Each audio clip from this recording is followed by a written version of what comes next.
History tells you the Byzantine Empire fell because Ottoman cannons breached the walls of Constantinople in 1453. Textbooks frame it as a military conquest, swords against stone, gunpowder against faith. That was the final act. The killing blow landed 249 years earlier, and it was delivered by a blind 90-year-old man holding a balance sheet. In 1202, Doge Enrico Dandolo of Venice presented Crusader leaders with a contract. Venice would build a fleet of 450 transport ships and 50 war galleys to carry their armies to the Holy Land. The price? 85,000 silver marks. The Crusaders signed. They recruited soldiers. They arrived in Venice. They counted their money. They had 35,000 marks, less than half. Dandolo knew this would happen. He had structured the deal to produce this exact outcome. The transport capacity he promised exceeded the army's needs by a factor of 3. The price was calculated to exceed the Crusaders' ability to pay. This was not a shipping contract. It was a debt trap, engineered at the state level with an army as collateral. Venice offered the Crusaders a way out, work off the debt through military service. The first target, Zara, a Christian city on the Adriatic coast, a Venetian trade rival. The Crusaders agreed. Then came the second target, Constantinople, the capital of the Byzantine Empire, the richest city on earth, the seat of Eastern Christianity, Venice's greatest commercial competitor. In April 1204, Crusader soldiers stormed the walls of Constantinople. They looted churches. They melted down bronze statues. They stripped the hippodrome. An estimated 2,000 civilians died. The Venetians were more systematic. They loaded ships with religious relics, gold, and works of art. The 4 bronze horses that still stand above St. Mark's Basilica in Venice were taken from the hippodrome that week. The sack of Constantinople was, at its foundation, a debt collection operation. Venice turned 85,000 silver marks of unpayable credit into territorial control of 3/8 of the Byzantine Empire. The Crusade never reached the Holy Land. The Byzantine Empire never recovered. When the Ottomans arrived 2.5 centuries later, they conquered the shell of a civilization that Venice had already hollowed out. Constantinople's stable currency, the Byzant, held its value for 700 years through disciplined metallurgy and centralized control. Venice studied that system. Then Venice built something the Byzantines never anticipated, a financial offense. The Byzantines built a fortress of monetary stability. Venice built a siege engine of monetary innovation, and the siege engine won. This is Noob Historian. We follow the money, trace the power, and expose the history they never taught you in school. You carry a credit card in your wallet, you pay a mortgage with a bank transfer, your government sells bonds to fund its budget, you use a currency backed by the full faith and credit of a sovereign nation. Every one of those instruments traces its origin to a cluster of islands in a lagoon on the northern Adriatic. The Republic of Venice invented government bonds, perfected foreign exchange manipulation, and built the first sovereign debt market. And it used every one of those inventions as a weapon. The financial architecture that runs your daily life was designed from its first day as a tool of conquest. The receipts are sitting in the Venice State Archives, thousands of ledgers, spanning centuries, documenting in exacting detail how one small republic, with no natural resources and no standing army, systematically dismantled every commercial empire in the Mediterranean. In 1252, Florence struck the first gold coin in Western Europe since the fall of Rome, the florin. It weighed 3.53 grams of pure gold and became the standard currency of European trade within a generation. Florence controlled the monetary standard. Florence set the price. Venice watched for 32 years. In 1284, the Venetian Senate authorized the minting of the gold ducat. The coin weighed 3.545 grams. Its gold purity reached 99.47%, the highest medieval metallurgy could produce. This was not an accident or an aspiration. The Senate calibrated the ducat to match the florin in weight and fineness. The decree exists in the Venetian archives. The specifications were copied from the Florentine standard with surgical precision. Why match the florin instead of exceeding it or differentiating from it? Because Venice did not want to create a new currency market. Venice wanted to infiltrate an existing one. If the ducat was identical in metal content to the florin, merchants could use the 2 coins interchangeably. Every transaction that accepted a florin would now also accept a ducat. Venice inserted its currency into Florence's network like a second operating system running on the same hardware. Then Venice did what Florence could not. It backed the coin with infrastructure. Florence's financial system ran on private banks, the Bardi family, the Peruzzi family, later the Medici. These were family operations, dependent on the judgment and solvency of individual patriarchs. When England's king, Edward III, defaulted on 1.5 million florins of loans in the 1340s, the Bardi and Peruzzi banks collapsed. Florence's entire financial system seized. The city's economy did not recover for decades. Venice ran a different model. The state controlled the monetary system directly. The Capitolari dei Cambiatori, the money changers, statutes, regulated every foreign exchange transaction on the Rialto with a specificity that prefigured modern central banking. The Banchi Discreta, transfer banks clustered around the Rialto Bridge, operated as state-regulated clearinghouses. Money moved through written entries in ledger books, not through the physical transfer of coins. A merchant in Venice could settle a debt with a merchant in Alexandria by adjusting entries across multiple account books without a single gold coin crossing the Mediterranean. This was the birth of modern banking infrastructure, and Venice kept it under government control. The Venetian Senate ran the mint. The Senate set the bimetallic ratio between gold and silver. The Senate regulated the exchange houses. The Senate dictated which foreign currencies could trade on the Rialto and at what rates. When Venice wanted to attract foreign bullion, it adjusted the gold to silver ratio to make Venice the most profitable destination for precious metals. By the early 1300s, Venice's ratio reached 14.2 to 1, higher than most of Europe. Gold flowed into Venice the way capital flows into the United States Treasury today, not because merchants loved Venice, but because the returns were better there than anywhere else. The ducat did not replace the florin through military force. It replaced the florin through market mechanics. Venice offered deeper financial markets, faster settlement, tighter regulation, and more predictable monetary policy. By the second half of the 1400s, the ducat had overtaken the florin as the standard currency of international trade. The coin Venice, designed as a copy, became the original. In 1164, Venice issued one of the first long-term sovereign loans in European history, a voluntary loan of 1,150 silver marks, secured by 11 years of revenue from the Rialto markets. The concept was simple. The state borrows money. The state pledges future income as collateral. Creditors collect interest until the debt is repaid. The concept was also incomplete. Voluntary loans were expensive. The state had to compete with private investments for capital. Venice needed a mechanism that guaranteed funding regardless of market conditions. The answer was the forced loan. Starting in 1167, the Venetian government required its wealthiest citizens to lend money to the state in proportion to their assessed wealth. Subscriptions ran between 0.5% and 1% of a citizen's total assets per issue. These were not donations. They were compulsory investments that paid a fixed return of 5% per year, distributed in 2 semi-annual installments. By 1262, Venice had accumulated so many overlapping forced loans that the Senate ordered a full consolidation. Every outstanding obligation was merged into a single fund. This fund became known as the Monte Vecchio. It was the world's first institutionalized government bond market. The Monte Vecchio operated on 2 principles that separated it from every prior form of government borrowing. First, the bonds were transferable. Holders could sell their claims to other investors through the Ufficiali degli Prestiti, the loan officers. This created a secondary market where the price of government debt fluctuated based on Venice's creditworthiness. During peacetime, bond prices rose toward par. During war, they fell. By the late 1200s, the price of Venetian prestiti functioned as a real-time index of the Republic's financial health. Second, the government dedicated specific tax revenues to bond payments. The Senate decreed that after the first 3,000 lire per month went to the state, all remaining tax revenue went to bondholders. Only after bondholders were paid could the government claim the surplus. This gave investors a structural claim on state income that ranked above government spending. No king in Europe offered anything comparable. When Edward III of England or Philip IV of France borrowed money, repayment depended on the monarch's willingness to honor the debt. If the king decided not to pay, the creditor had no recourse. Venice removed that uncertainty. Bondholders were protected by law, and the political elite of Venice were themselves the largest bondholders. The people who voted on fiscal policy were the same people who owned the debt. Default would destroy their own portfolios. The result was a feedback loop that compressed Venice's borrowing costs below those of every competitor in Europe. Lower borrowing costs meant Venice could fight wars that its rivals could not afford. And every war it won expanded the tax base that secured the next round of bonds.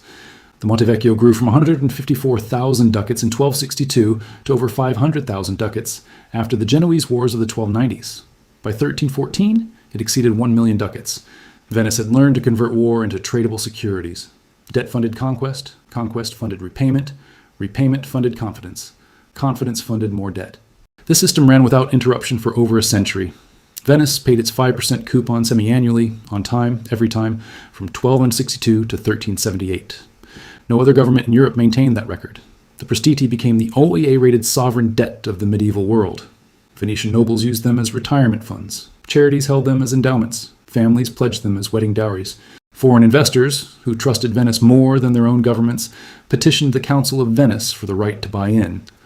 Ownership of prestiti became a privilege controlled by the state. Venice and Genoa fought 4 wars between the 1250s and the 1380s. The military history is well documented. Fleets clashed, islands changed hands, ports burned. What is less documented is the financial war that ran beneath the naval campaigns, a war Venice won through extraction, concentration, and the systematic closure of bottlenecks. Genoa's financial system mirrored Florence's, private, decentralized, family-driven. Genoese merchant houses ran their own banking operations. They issued their own bills of exchange. They maintained their own trade networks. This gave Genoa speed and flexibility, but it also created a vulnerability. No central authority regulated the Genoese financial system. No state guarantee backed Genoese credit instruments. Every Genoese bill of exchange was only as reliable as the family that issued it. Venice exploited this vulnerability through the Rialto. The Rialto was not a market in the modern sense. It was a clearinghouse, the place where every international transaction touching the eastern Mediterranean had to pass through. Venice controlled the physical infrastructure of trade. The Fondaco dei Tedeschi forced German merchants to live and conduct all business in a single state-supervised building near the Rialto Bridge. Venetian officials weighed their goods. Venetian brokers handled their transactions. Venetian customs officers taxed their trade. By the 1320s, German merchants no longer traveled to Venice to negotiate. They traveled to Venice because there was no alternative. Venice had made itself the mandatory gateway between northern Europe and the east. The Senate then turned the Rialto into a weapon against Genoese finance. Venetian regulations restricted which bills of exchange could clear through the Rialto banks. Genoese instruments faced higher scrutiny, additional fees, and periodic exclusion. This did not eliminate Genoese trade. It raised the cost. Every basis point of additional transaction cost made Genoese goods more expensive relative to Venetian goods. Over decades, the cumulative pressure redirected trade flows through Venetian channels. The decisive confrontation came during the War of Chioggia, 1378 to 1381. Genoa's fleet sailed into the Venetian lagoon and captured the port of Chioggia, 15 miles south of Venice. The Republic faced existential threat. The Senate responded with financial total war. It suspended interest payments on the Monte Vecchio. It expanded forced loans 6 to 9 times above normal levels. It issued new prestiti at rates that crashed bond prices to 19% of face value. Venice absorbed the financial shock because its bondholders and its political leaders were the same people. They were investing in their own survival. Venice won the War of Chioggia. Genoa never recovered commercial supremacy. After 1381, the two republics divided the Mediterranean into spheres of influence. Venice held the eastern routes, the spice trade, the silk trade, the direct connections to Constantinople, Alexandria, and Beirut. Genoa held the western Mediterranean and the Black Sea. But the eastern routes were worth more. The financial infrastructure of Venice had built on the Rialto. The clearing system, the transfer banks, the bond market, the regulated exchange gave it a structural advantage that military victory alone could not have produced. Genoa tried to build competing financial infrastructure. It established exchange fairs. It developed its own banking innovations. But competing with Venice's system was like building a second railroad next to an existing one that already connected every destination. The switching costs were too high. The network effects favored the incumbent. 700 years later, China faces the same problem with SIPS, its alternative to the SWIFT payment network. SIPS processes a fraction of SWIFT's volume. Institutions stay on SWIFT for the same reason medieval merchants stayed on the Rialto. The network everyone uses is the network everyone needs to use. Venice's territorial expansion in the early 1400s followed a pattern that no other European state had attempted: conquest by balance sheet. When Giangliazzo Visconti, the Duke of Milan, died suddenly in 1402, his empire fragmented. The cities of the Veneto, the Italian mainland region directly west of Venice, fell into political chaos. The Venetian Senate debated its response. The deliberations of 1402 to 1405, preserved in the Senato Misti records, show the Senate evaluating territorial expansion through an explicitly financial framework. The question was not whether Venice could conquer Padua, Verona, and Vicenza by force. The question was whether incorporating these cities into Venice's monetary zone would generate sufficient tax revenue to service the additional debt required to fund the expansion. Venice annexed the Terraferma between 1404 and 1405. It imposed the ducat as the standard currency. It extended the Rialto's clearing system to mainland transactions. It integrated local tax revenues into the Monte Vecchio's payment structure. The cities of the Veneto did not resist because Venice offered them something their previous rulers had not: monetary stability, access to the deepest capital market in Europe, and a legal system that protected property rights and commercial contracts. This was the Venetian model: control the currency, control the clearing infrastructure, control the flow of credit. When you own those 3 pressure points, you do not need to besiege a city. You make yourself so indispensable to the city's economy that resistance becomes self-destruction. Venice applied this model across the eastern Mediterranean for 3 centuries. It negotiated commercial privileges, called chrysobuls, from the Byzantine emperors. These agreements gave Venetian merchants tax exemptions and dedicated trading quarters in Constantinople, Thessaloniki, and other Byzantine cities. Venice extracted wealth from the Byzantine economy, while the Byzantine Empire bore the costs of military defense, administrative governance, and monetary stability. When the Byzantines tried to revoke these privileges, Venice responded with financial pressure. When financial pressure failed, it redirected the Fourth Crusade. The Venetian Grain Office, operational from the 1280s, demonstrates how Venice extended financial control into commodity markets. The office regulated grain imports, set prices, and managed reserves. Its records, held in the Venice State Archives, show a system that functioned as an early commodity futures market. Venice did not grow grain. It controlled the market where grain was priced and traded. That distinction mattered. Producers in the Adriatic and Eastern Mediterranean sold grain at prices Venice determined. Buyers across the region purchased grain through Venetian intermediaries.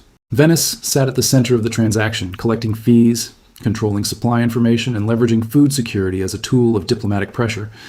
The Venetian Empire, at its peak, encompassed Crete, Cyprus, the Dalmatian coast, territories in mainland Greece, and trading posts from Alexandria to the Black Sea. Venice maintained 36,000 sailors operating 3,300 ships. It was the most prosperous city in Europe by the late 1200s. It held this position through the 1400s, not because it fielded the largest army, not because it controlled the most territory, because it controlled the machinery through which money moved, debts cleared, commodities priced, and credit flowed. The machinery was the empire. The system Venice built between the 1200s and the 1500s did not die when Napoleon dissolved the Republic in 1797. It migrated. Amsterdam inherited Venice's financial architecture in the 1600s. The Amsterdam Exchange Bank, founded in 1609, operated as a state-regulated clearinghouse for international trade. It accepted deposits in any currency and converted them to a standardized unit of account. It ran a transfer payment system through account books without physical coin movement. It backed its deposits with precious metal reserves. Every feature replicated the Rialto model. London inherited Amsterdam's architecture in the 1700s. The Bank of England, founded in 1694, institutionalized government debt in a form recognizable from the Monte Vecchio. The British consul, a perpetual government bond paying fixed interest with no maturity date, was a direct descendant of the Venetian prestiti. Britain funded its empire, its navy, and its industrial revolution through a bond market built on principles Venice codified 4 centuries earlier. The United States inherited London's architecture in the 1900s. The Bretton Woods Agreement of 1944 made the dollar the world's reserve currency. The Federal Reserve operates as a state-supervised monetary authority. The U.S. Treasury issues bonds secured by tax revenue. The SWIFT network functions as a global clearinghouse for financial transactions. The dollar's dominance depends on the same 3 factors that made the ducat dominant: the deepest financial markets, the most liquid currency, and the infrastructure through which international trade must flow.